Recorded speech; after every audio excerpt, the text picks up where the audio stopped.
নমস্কার বন্ধুরা, আরও এক নতুন ভিডিওতে সবাইকে জানাই স্বাগত। আশা করি তোমরা সবাই সুস্থ ও ভালো আছো।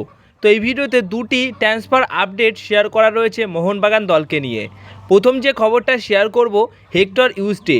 এই হেক্টর ইউস্টেকে কিন্তু নেক্সট সামার ট্রান্সফার উইন্ডো যখন খুলবে, মানে 2024 সালে এই হেক্টর ইউস্টেকে ছেড়ে দেবে মোহনবাগান দল, এমনই খবর রয়েছে। এবং তার বদলে একটা ভালো মানের ডিফেন্ডার মোহনবাগান দল নিয়ে আসতে চলেছে, যে কিনা সব জায়গাতেই মানে একটা লিডারশিপ ব্যাপার আছে তার মধ্যে। এরকম ধরনের ডিফেন্ডার হেক্টর ইউস্টের বদলে নিয়ে আসতে চলেছে। আর এই নিয়ে আগেও তোমাদেরকে বলেছি যে কিছু কিছু ডিফেন্ডারের ওপর নজর রয়েছে মোহনবাগান দলের, আর সেটাই করতে চলেছে। মানে একটা ভালো মানের কোয়ালিটি ডিফেন্ডার নিয়ে আসতে চলেছে, যে কিনা খুবই ফাস্ট ডিফেন্ডার। মানে হয় না, আমরা কিছু কিছু ডিফেন্ডার দেখি খুবই স্লো, ঠিক আছে, সেরকম ধরনের নয়, একদম সব জায়গাতেই সব রকমভাবে ফিট একটা ডিফেন্ডার নিয়ে আসতে চলেছে মোহনবাগান দল।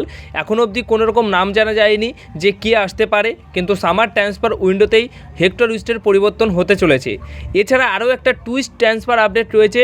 হ্যাঁ, এই জানুয়ারির ট্রান্সফার উইন্ডোতে আরমান্দো সাদিকিউর বদলে নিয়ে আসতে চাইছে বসুন্ধরা কিংসের স্টার প্লেয়ার ব্রাজিলিয়ান ফুটবলার, অবশ্যই রবিনহোকে নিয়ে আসতে চাইছে, লোন ডিলে নিয়ে আসতে চাইছে। এই খবরটা কিন্তু এর আগেও দিয়েছিলাম যে লোন ডিলে চাইছে মোহনবাগান দল তাকে দলে নিতে।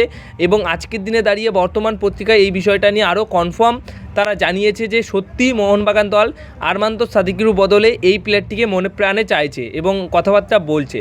এবার সব কিছু ঠিকঠাক থাকলে অবশ্যই এই প্লেয়ারটি মোহনবাগান দলে আসতে পারবে।